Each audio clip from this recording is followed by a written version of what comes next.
Magandang araw mga estudyante ko. Kamusta naman ang inyong bakasyon? Dahil lunes na naman at mayroon tayong bagong lesson.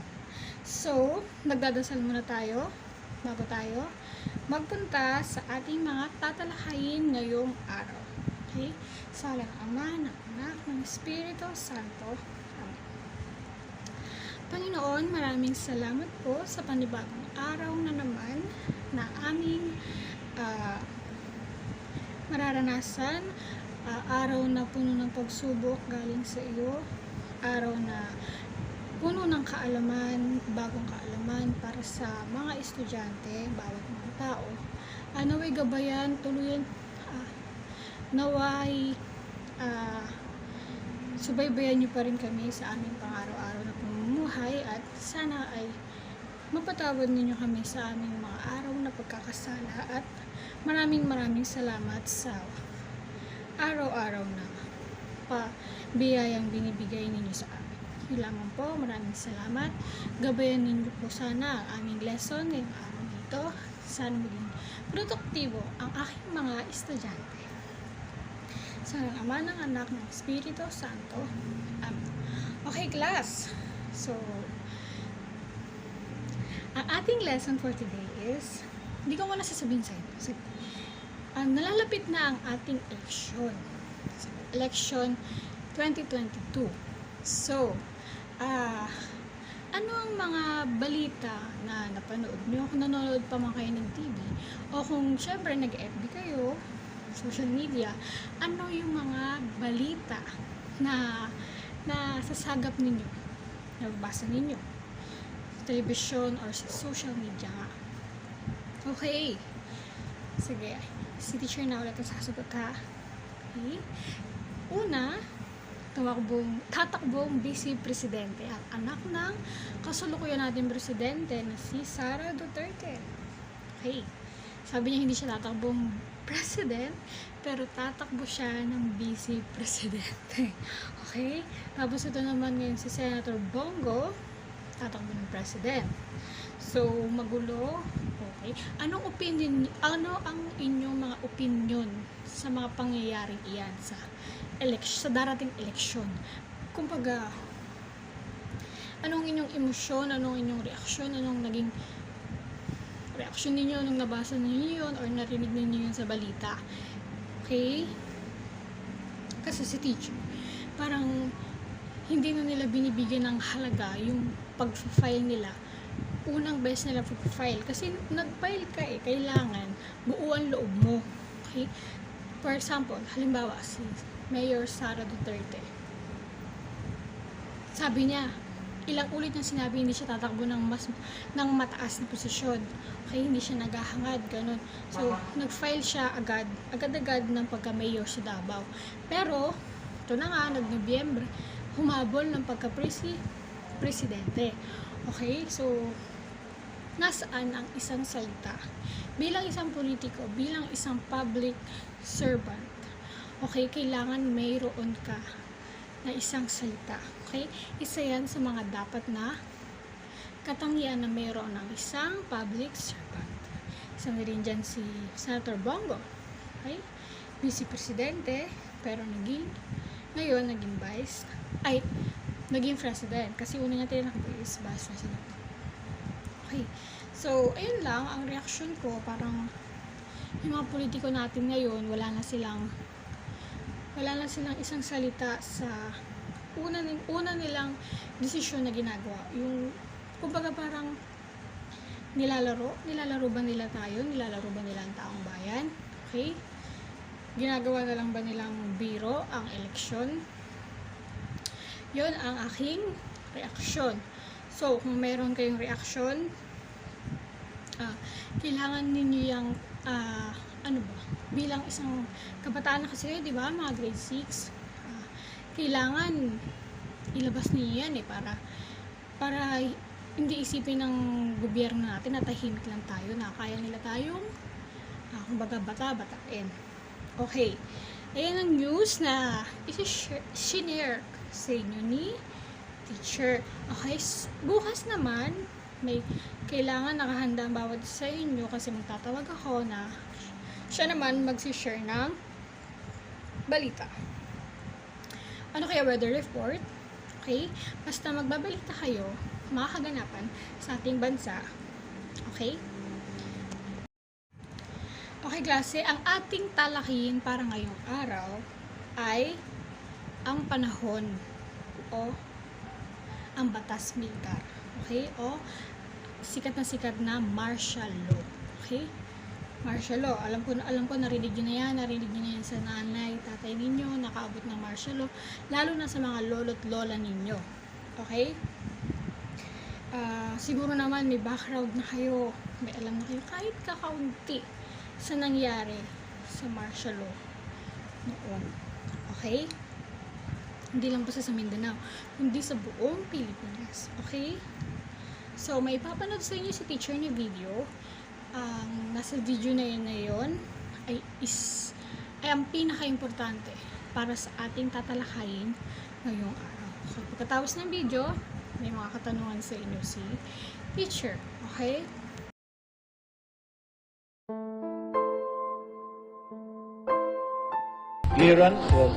September 23, 1972. Lumabas si dating Pangulong Marcos sa TV at gumawa ng isang kagimbal-gimbal na pahayag. I have proclaimed martial law in accordance with the powers vested in the President by the Constitution of the Philippines. Ayon kay Marcos, martial law ang tanging sagot sa lumalalang kaguluhan noon sa lipunan at sa korupsyon sa gobyerno. Marami ang ipinagbawal, lalong-lalo na ang pagkilos, pagsasalita at pagsusulat laban kay Marcos sa kanyang pamilya at sa pamahalaan. Ngayon, napanood na ninyo yung video na tungkol sa pagdideklara ng martial law ng ating dating presidente. Okay, siya, ang lalaki na nagsasalita na yun ay ang ika-10 nating presidente. Kasampung presidente ng Republika ng Pilipinas na si Ferdinand Marcos. Sikat na sikat siya na diktador.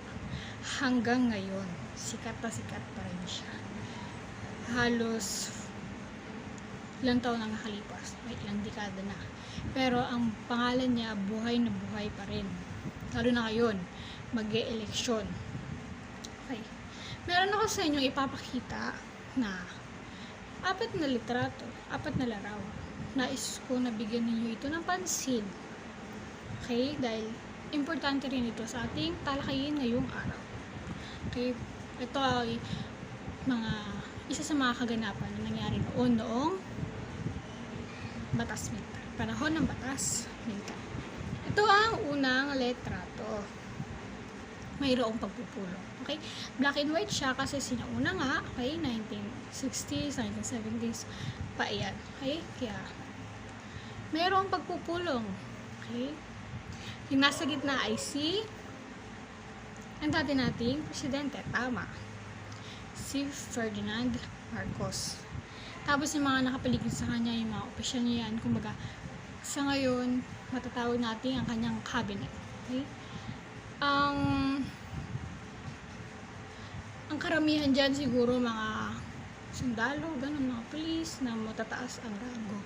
Okay, ayan ang panahon, araw na kanyang idineklara ang martial law sa Pilipinas. Okay, ang pangalawang litrato naman, ayan, may mga hawak na kahoy o pamalo ang mga police. May hawak silang mga sibilyan. May hawak silang shield. Okay, nagrarally. Madalas yan, araw-araw yan halos nangyayari noon. Kasi nga, syempre, bilang isang tao, paglalaban mo ang iyong karapatan. Okay, pangatlo. Ayan. Nangahampas ang ating mga kapulisan noon. Bilang martial law nga kasi, batas militar. Militar ang masusunod. Isang pinuno lang ang masusunod. Talamak talaga yan noon. Kaya ngayon, payag ba kayo na magkaroon ulit ng martial law sa atin? sa modernong pamumuhay natin, sa high-tech na pamumuhay natin, payag pa ba kayong diktahan ang dapat galaw ng bawat tao? Okay? At ang panghuli, ito naman. Mga babae na maaaring naging biktima ng martial law. Okay? Justice for all of the Marcoses victim. Mga babae, mga estudyante, siguro mga journalist ito na sumulat tungkol sa ating ikasampung presidente na si Ferdinand Marcos. Okay. Ngayon, tatalakayin na ba natin kung ano ba talaga ang batas militar. Ang batas militar ay kakaibang kapangyarihan ng Estado na karaniwang ipinatutupad ng panandalian ng isang pamahalaan. Panandalian lamang, sabi ito.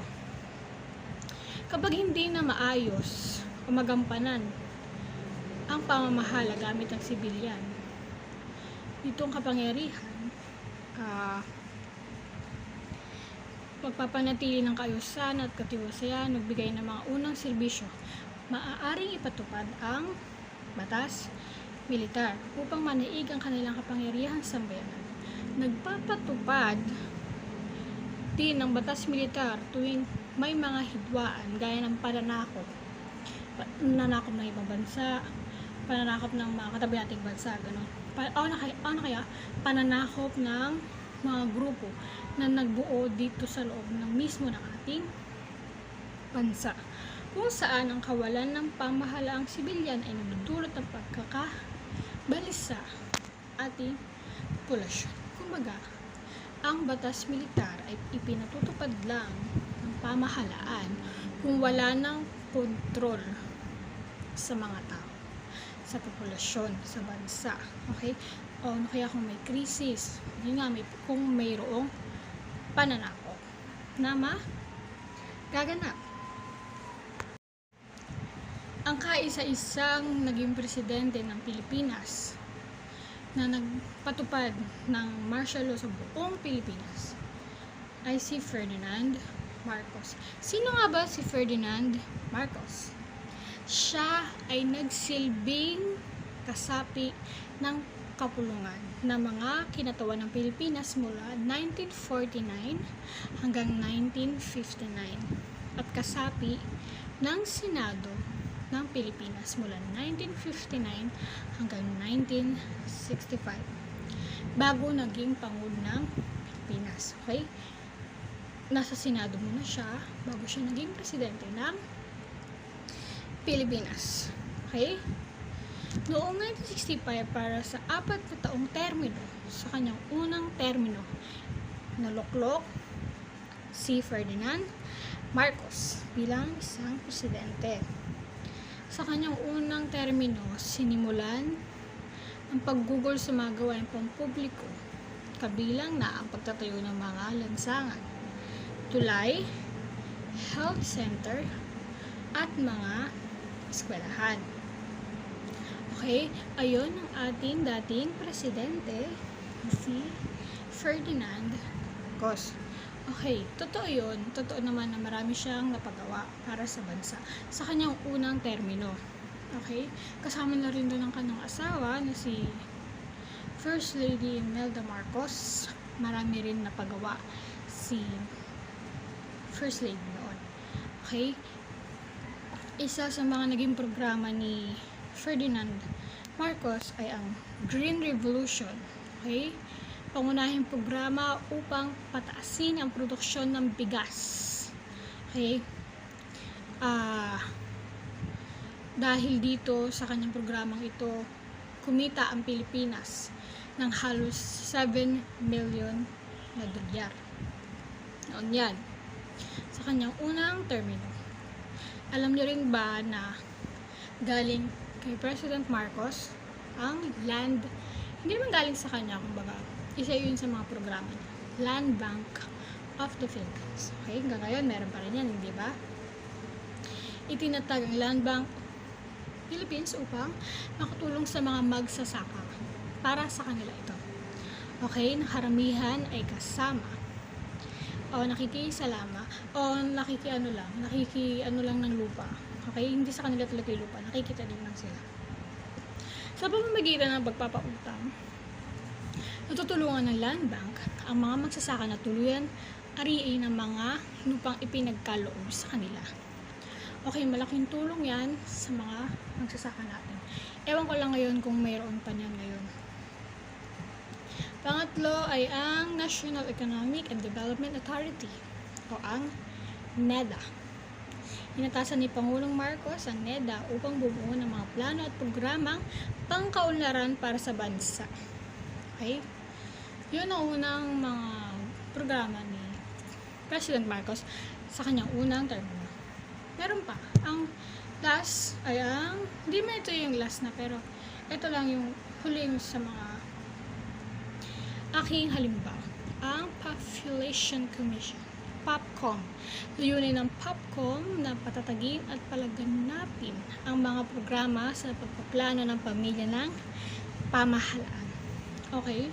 So, pamilya ng mga pamahalaan. So, sila ang makikinabang dito. Okay, kabilang sa mga proyektong infrastruktura ay pagpapagawa ng mga tulay. Okay? San Juanito Bridge. Napakaganda, napakatibay ng tulay na yan. At kalsada. Okay? Marami silang nagawa na hanggang ngayon, naggamit, napapakinabangan ng bawat isa sa atin. Okay? Nakatulong ito sa pagpapabilis ng transportasyon at komunikasyon, gayon din sa pakikipagkalakalan. Okay, nakapagpatayo rin si President Marcos na halos 60,000 na silid-aralan. Okay? At halos 30,000 na gusaling pampaaralan mula 1965 hanggang 1968. Take note, 3 taon lang hindi pa tapos ang kanyang termino, pero dami na niyang napagawa para sa mga estudyante noon. Pinakamarami kung ihahambing sa inapagawa ng mga nagdaang taon. Hindi lang natin alam kung may mas nakahigit na sa mga pumalit sa kanya. Okay? Ngunit, eto na. Sa kanyang pangalawang termino ng ating dating presidente, sa kanyang ikalawang termino, bumaba na ang popularidad ng ating dating presidente. Okay? Kaya, nagdeklara na siya ng martial law, ang batas militar. Okay? Meron din isang issue na mas lalo nagpatibay na kailangan na nga magpatupad ni Ferdinand Marcos ng martial law. Kilala ba ninyo si Juan Ponce Enrile, ang dating Senate President, ang dating Senador? One of Marcos' justification for the declaration of martial law, that was terrorism. Okay? Isa daw sa naging dahilan ng pagpapatupad ng martial law ay ang muntik ng pagkaka-assassinate. Okay, the assassination, muntik na assassination of Juan Ponce Enrile. Sabi daw. Okay? Deklarasyon ng batas militar noong Setyembre 23, 1972. Dahil sa patuloy na karahasan, protesta, at pagiging aktibo ng grupong komunista, nanganib na daw ang Republika ng Pilipinas. Ayon kay President Marcos. Maraming nagsasabi na kagagawan lamang ito ni Pangulong Marcos. Okay? Sabi-sabi niya lang daw. Halimbawa na rin dito ang pagtambang, o yun na nga yung assassination kay Juan Ponce Enrile. Kaya nagpatupad ng martial law. Bisa ng Proklamasyon 1081. labis-labis at nakakatakot ang kapangyarihan ng Pangulo. Narito ang ilang ginawa ni Pangulong Marcos sa panahon ng batas militar. Una, pagsasara at pagkontrol sa mga paaralan, panlimbagan, istasyon ng telebisyon at radyo, at ipinailalim ang mahigpit na censorship ang mga pahayagan ay mga dyaryo yan, mga dyaryo. Okay? Pag-aresto sa mga hinihilalang kasama o kasabwat sa grupong pabagsakin ang pamahalaan ni President Marcos. Paggawad sa parusang kamatayan, sino man ang may dalang baril nang walang pahintulot ng AFP ay papatayin. Okay? Pagbawal sa pagdaraos ng rally ng mga mag-aaral, pagwelga ng mga manggagawa, at pampublikong pagpupulong. Sumunod paghigpit sa serbisyo ng PLDT, Meralco at iba pa. Okay, kasama na rin dyan ang Maynilad. Lahat dyan pinababa niya yung bayarin. Okay, kaya huwag tayong maging one-sided lang kasi marami ring nakinabang, okay, na Pilipino sa panahon ng martial law. Okay? Pansamantala rin sinuspinde ang paglabas ng mga Pilipino sa bansa. For example, mag-OFW ka or magbabakasyon, kung mayroong pahintulot galing sa pamahalaan ay makakalabas ka ng bansa. Ang huli ay ang pagtatalaga ng curfew mula 12 ng hating gabi hanggang 4 ng umaga. Ayun ang bisa ng proklamasyon ni President Marcos. Okay, meron din siyang programa nung nag-declare na siya ng martial law. Ito ay ang tinawag na ang bagong lipunan. Ayon kay Pangulong Marcos, isa pang layunin pagdeklara ng batas militar ang pagbagong anyo ng lipunan para maging isang sosyedad at mapayapa, may disiplina at maayos.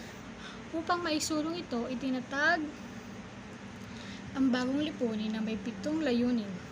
Una, peace and order, land reforms, educational reforms. Puro reforms, diba? Ibig sabihin, aayusin nga pagbabago. Educational reforms, labor reforms, government reorganization. Okay? Siya lang, organisasyon niya lang. Okay? Economic reforms at social services. Okay? Lahat dyan, nakinabang. Lahat ng tao. Okay? Pero hindi pa rin mawawala yung mga karumal-dumal na krimen na nangyari noon. Okay? So, ayun lang ang ating talakayin ngayong araw. So, para sa ating gawain, okay, napag-isip ko na ang gagawin natin ay pangkatang gawain. Hahatiin sa 5 grupo ang klase. Okay? Mag-group kayo sa 5. Ang bawat grupo ay bibigyan ng larawan na patungkol sa mahalagang pangyayari noong panahon ng batas militar. Bukod pa ito doon sa 4 na litratong pinakita ko kanina. Meron akong, pwede ba akong ibibigay sa inyo? Sa bawat grupo. Kaya inaatasan ang bawat grupo na magbigay ng kanilang pahayag at paliwanag sa konsepto ng larawan. At ito ang ginawin. Ihahambing ninyo ito sa kasalukuyang batas na umiiral sa ating bansa. Okay? Kahit naman demokrasya ang umiiral sa atin ngayon, mayroon pa rin mga batas. Okay? Mayroon pa rin mga krimen na nangyayari, may mga corruption pa rin. So, ihahambing nyo iyon sa mga ibibigay kong larawan. Lawakan ninyo ang inyong pag-iisip, okay? Upang mas lalo ninyong maintindihan kung ano ang pinagkaiba ng batas noon, noong panahon ng martial law, at batas natin, pamumuhay natin ngayon. Okay? Palagi ninyong tatandaan, mga estudyante ko, sinikap ng ating mga naunang Pangulo na paunlari ng ating bansa sa pamamagitan ng iba't ibang programa. Okay? Mahalagang malaman ng bawat isa kung ano ang mga naidulot nito sa mga Pilipino. Wag lang na forget merong masamang nagawa ang nagdaang Pangulo ay kakalimutan natin yung mga mabuti niyang nagawa. Okay? Huwag tayong maging one-sided lang. Buksan natin ang ating isip at palawakin ito upang hindi tayo maging bias o maging one-sided. Palagi nating isipin ng mas makakabuti sa ating bansa. Yun lamang. Maraming salamat.